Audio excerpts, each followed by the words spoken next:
Well, hello. I'm very glad to be with you today. Thank you for showing up for this video. Sorry, I'm a little dry today. Um, this is supposed to be our last video together. I am reminded of when I did my first two undergraduate degrees, and I did them by correspondence with the University of Waterloo. And in those days, they were all done with cassette tapes. And I had a sociology professor, or maybe it was a social work professor, it was a long time ago, who was a serious smoker. And you could hear her smoking the whole time. Unfortunately, you have to put up with my rather tired face. However, I'm glad to be here with you today. I'm reminded today, because my wife has all the doors and windows open upstairs, which of course increases the chill down here, because it's 15 degrees on this day, the first day of spring. And that's remarkable for Northern Ontario. Usually we have another good 3 or 4 weeks of winter weather before we have spring. So she has all those things open. I had a colleague some years ago who transferred from the United Church of Christ in the States into the United Church of Canada and never spent a winter here. And he said, all you Canadians ever do is talk about the weather. I said, well, first of all, if you're going to be a minister in the Canadian church, you probably shouldn't say you Canadians. I said, secondly, you haven't spent a winter here, so you don't know. And he spent the next winter in Ontario, and I got to tell you, Sault Ste. Marie, and I've lived all over Canada, anywhere east of the Rocky Mountains, Sault Ste. Marie has about the most benign winters of any place I've ever lived. A lot of snow, but not terribly cold. Very long springs. And every 7 or 8 years you get a winter that hardly seems like a winter at all. Anyway, that was a tough winter. I saw him in the spring. He said, I see what you mean. The weather is really important to talk about. So here we are. Upcoming.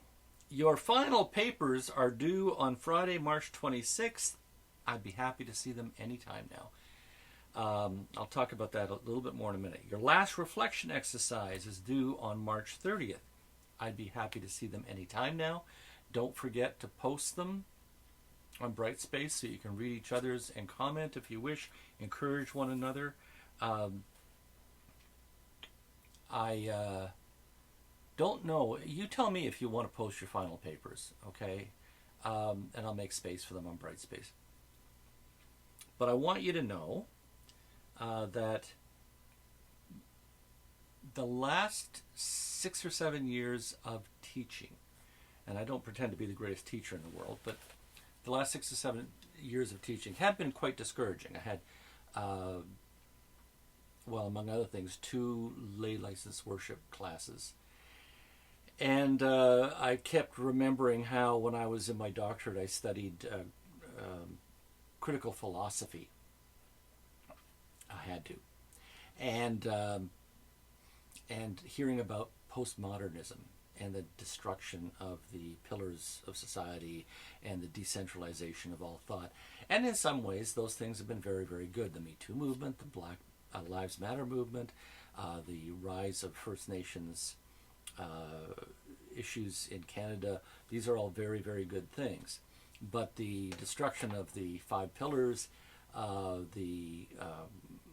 basically the disintegration of things like expertise and what used to be called elite used to mean that you were very good at something. Now it's a derogatory statement.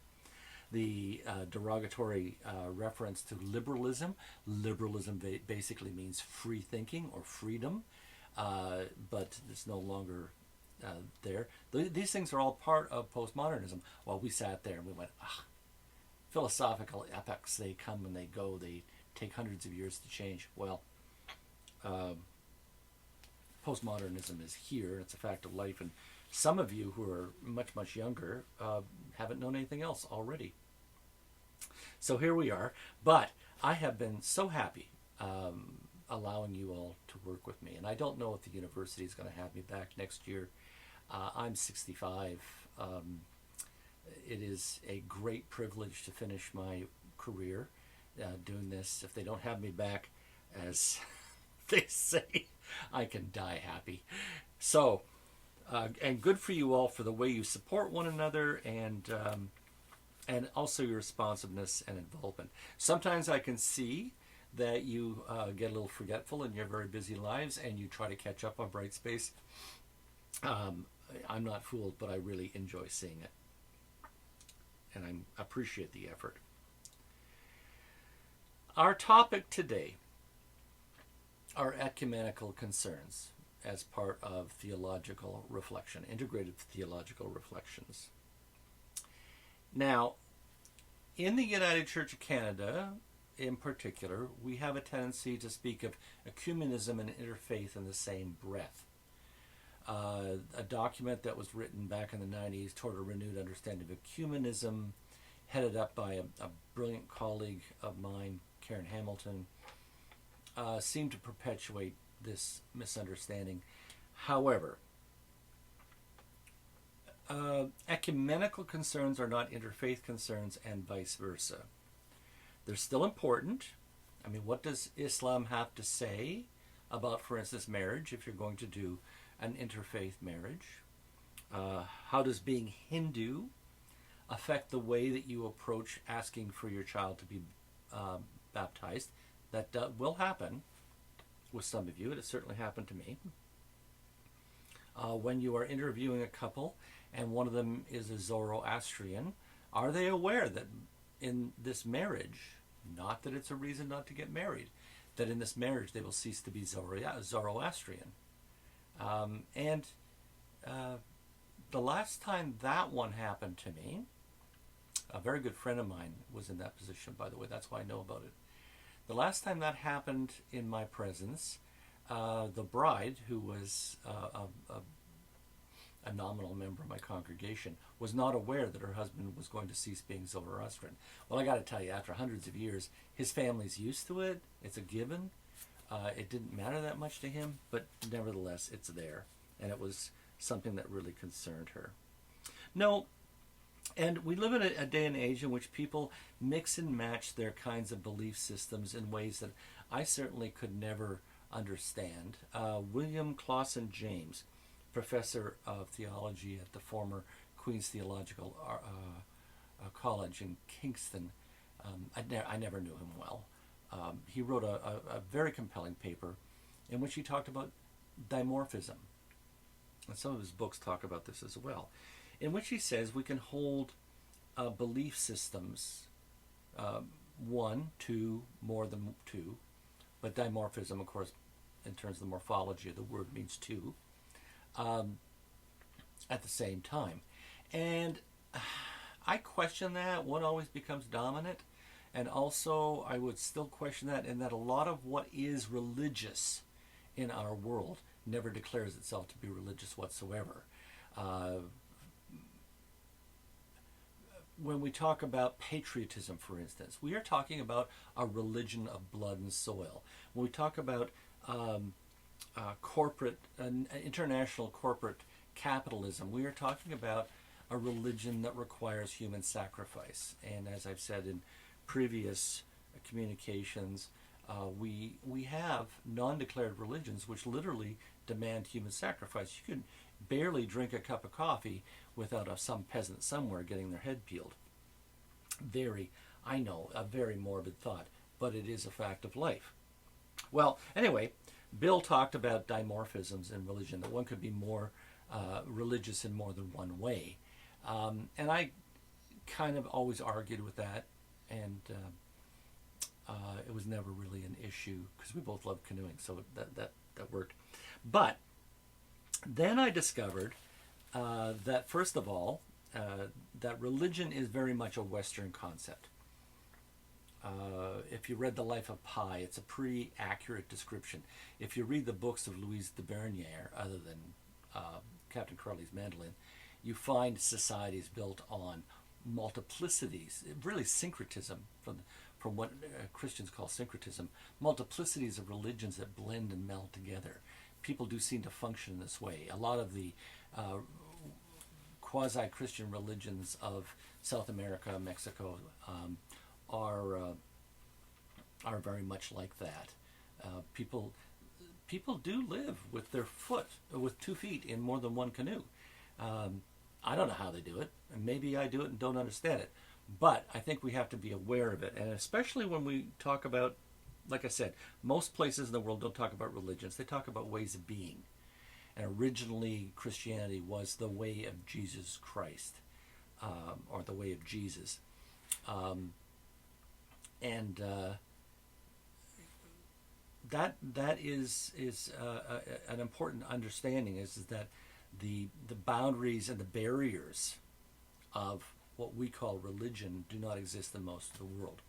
So, for instance, it is not uncommon to have a very devout Roman Catholic who practices Buddhism. Buddhism is by definition atheistic. One may believe in God, one may not. It doesn't matter, right? Not to the Buddhist. So it is possible to be a practicing Buddhist and still be, well, even a Protestant.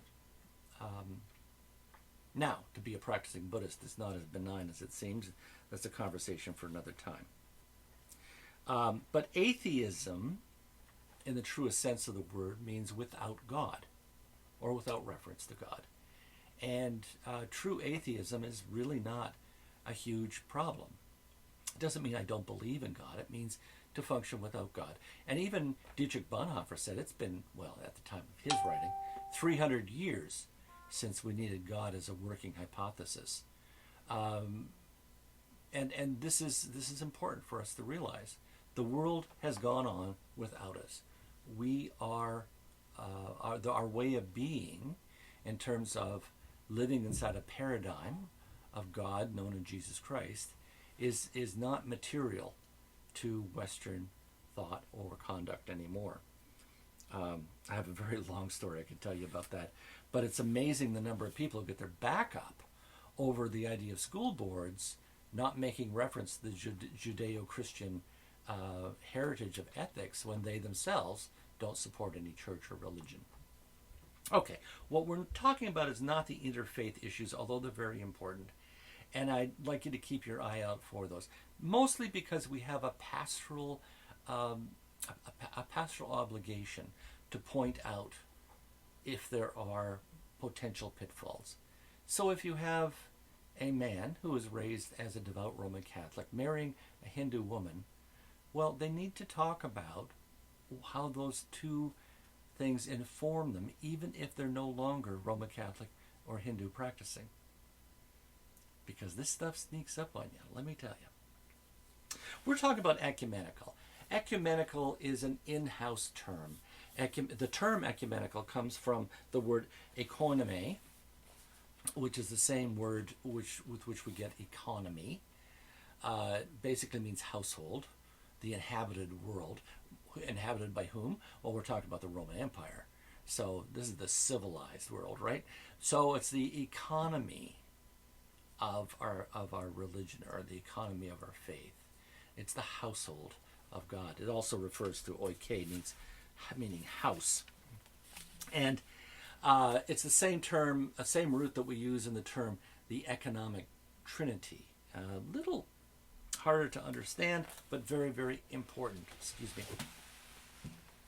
So ecumenism fundamentally means in-house or family. It's like family.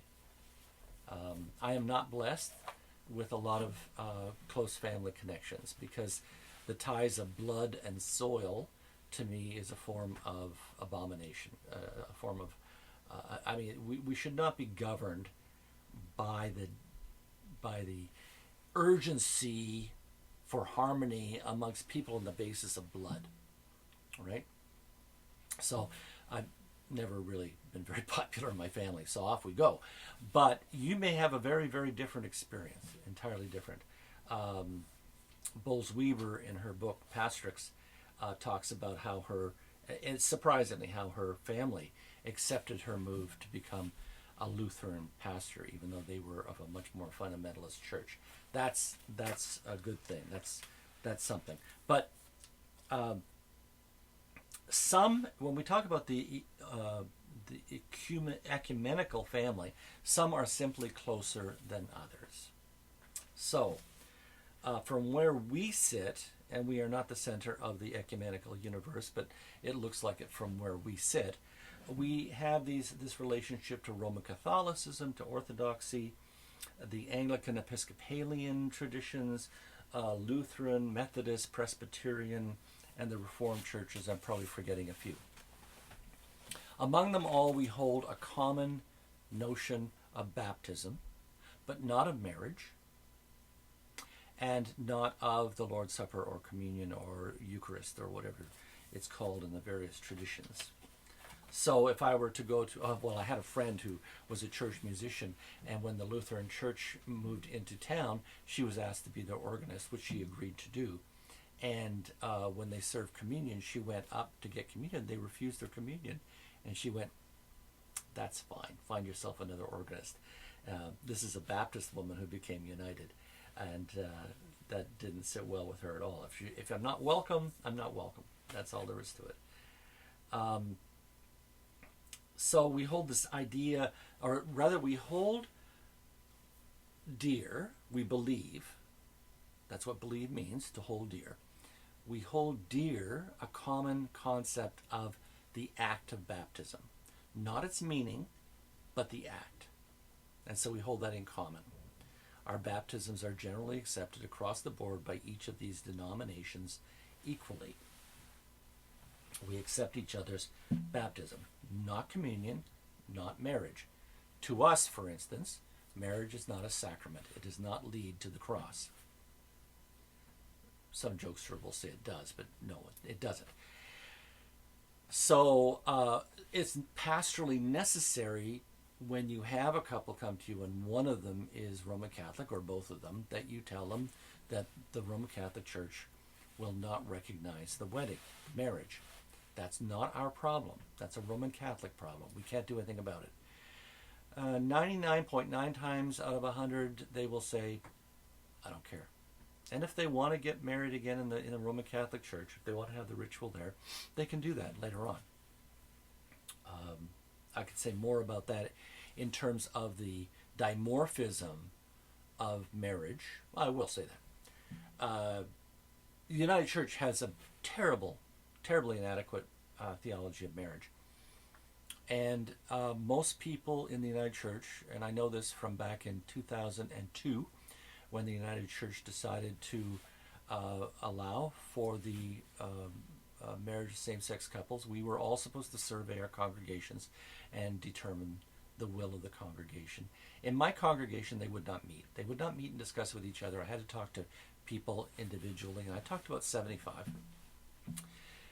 The outcome was there was one family said, "If you marry them, I won't stay." The other one said, if you don't marry them, I won't stay. But everybody else in between said, "Live and let live."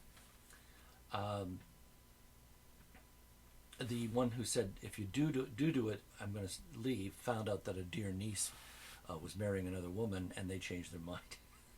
Such is the nature. They were also excellent congregants. They were the doers. They got things done.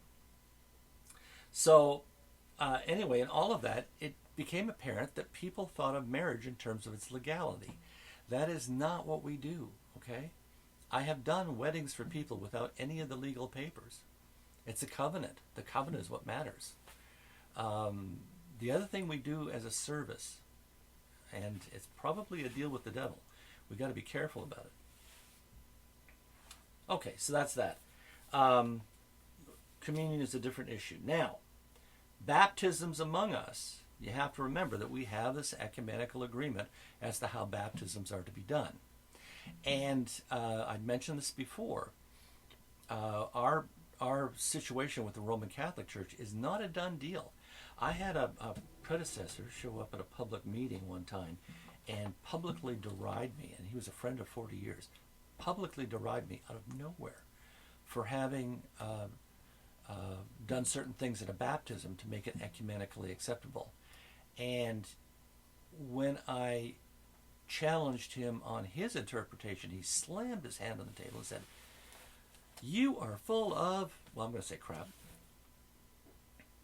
Our baptisms are acceptable to the Roman Catholics. Well, they're not. It's conditionally accepted.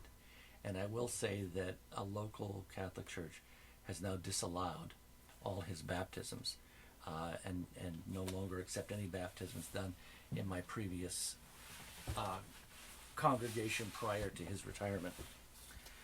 Nothing I can do about it. Not a thing. You have to remember that in the Catholic Church, the priest is der Papst der Stadt. He's the Pope of the village, and you can appeal to his bishop or his cardinal. They're not even going to return your call. We have to be recognizably and responsibly ecumenical. So that's who we're sharing the living room and kitchen with. Further out, we have cousins of the same name, or at least we are linked by our mother's maiden names. There's the Baptist, the Pentecostals, and those of the holiness tradition. There are little tiny village churches, of which I'm from the Rainy River Valley in Ontario, and it's literally a hotbed of tiny little house congregations. We're related to them as well, and they may choose not to talk to us at the party. And then there's shirt-tail cousins like the Mormons and Mennonites and the Amish, the Jehovah's Witness. I could go on. We all sit at the welcome table. Do you know that song? I'm gonna sit at the welcome table. I'm gonna sit at the welcome table one of these days. If you're interested, it's on YouTube. Southern Gospel Revival, Courtney Paxton. They were around 15, 20 years ago and did some excellent work in gospel music. Well, we could sit at the same table as these people. They may choose not to, but we are still part of the family, and that's where we're at with them. Again, if, for instance, somebody comes to you, and for instance, she is a nominal member of your congregation, he is a JW, or his family was JW. It's important pastorally and ethically to ask how being raised in the JW house has affected his views of marriage.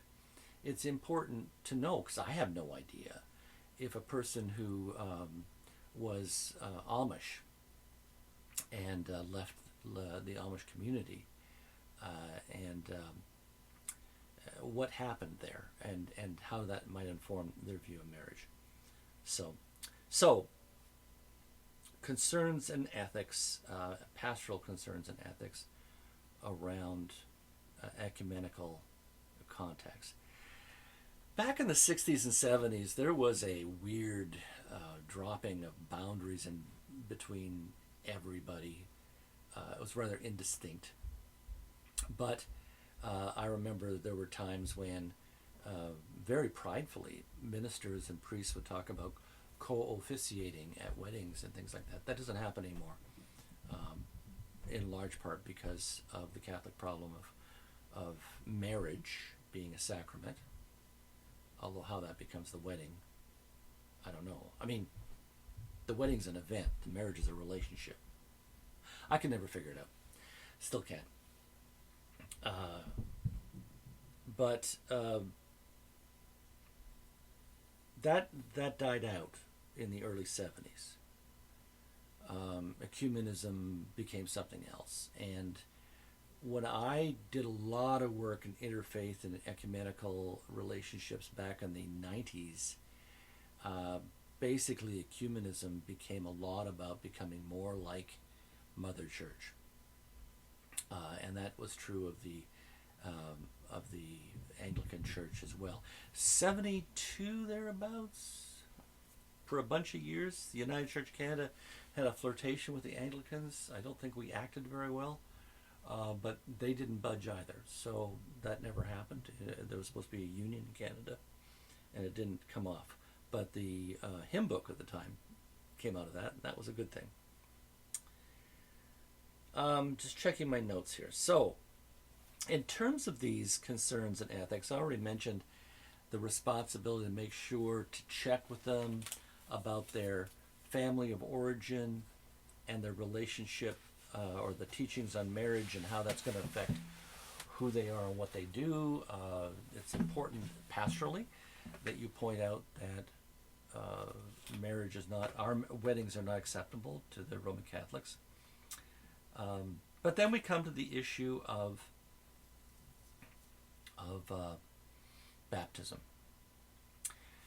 Becoming less of a problem every year, but in the last 7 years of my career, I did 90 baptisms, not one of which were part of the congregation in which I was working. They were mostly Roman Catholics. Others were the grandchildren of existing members or historical nominal members of the church. And I more than once was reminded and occasionally mentioned that in Matthew chapter 3, it says that Jesus says, what do I care? God can make ancestors out of these stones. That your lineage to the congregational church does not really apply to anything in terms of baptism. However, why did the RCs come to us so often? Well, you know, there was this family adherence to baptism. Baptism is an event. It's a family event. It's a reason for a party, right? The priest visits the father of a child about to be baptized and finds him at work back in the shed and says, so, how's things going? Oh, they're going fine. You looking forward to the baptism on Sunday? I'm looking forward to it very much. Well, have you put any thought into it? Oh, yes, I've thought about it quite a bit. I'm all set. I'm all ready. Okay, so what do you think? And he says, well, we're going to go to church together, and then we're going to have a big dinner and enjoy ourselves. But have you thought about matters of the Spirit? Oh, yes, I've thought about the Spirit. So, well, what have you thought about the Spirit? He said, well, I've got 6 cases of beer and 4 bottles of whiskey. There. Okay, so that's my joke of the day. When you have these people who are so vaguely related, it becomes a matter of what is going on and the ethical questions applied to it. Not just the theological questions, but the ethical questions. So you have the grandchild or the great-grandchild of a congregant who's married to a Roman Catholic, and they have to have the baby baptized. That's absolute. And then you go and you check with them, and why do you want to have the baby? Well, we want the kid to go to the Roman Catholic separate school. I'm not sure that's our problem. Or we tried to contact the priest, but he never returned our calls. Well, do you go to the church? No, we never go to church. Do you give to the church? Well, that's all they're after is our money. Okay, so you're not supporting any church, and you don't go to church. You see, are we actually helping when we give people an excuse not to be committed to their church? Is it really about appeasing their parents? Is it about the Constantinian concept that we have to baptize this child to give them a ticket to heaven? So these are questions of ethics. They're ecumenically and pastorally and theologically important. Leslie Newbegin did a lot of work in which he talked about denominationalism as being the great scandal of modern day Christianity. Scandalon meaning stumbling block in Greek. But all that, that's 1 Corinthians 1:23, I think. All that notwithstanding, are we doing a good thing by being so liberal, so open-minded that our brains fall out? So that's your question for the week, is what are our ethical, pastoral, and theological responsibilities in terms of our ecumenical contacts with average people? I'll leave you with that for now. My computer's about to give me a bad time, but if you have any questions, feel free to contact me. I would like to know if you would like a course end interview. I would love to talk to any of you, but I don't want to give you one more thing to do at a very busy time. In the meantime, God bless you all. Thank you for a wonderful 2 semesters, and hopefully we'll talk to you soon. Bye for now.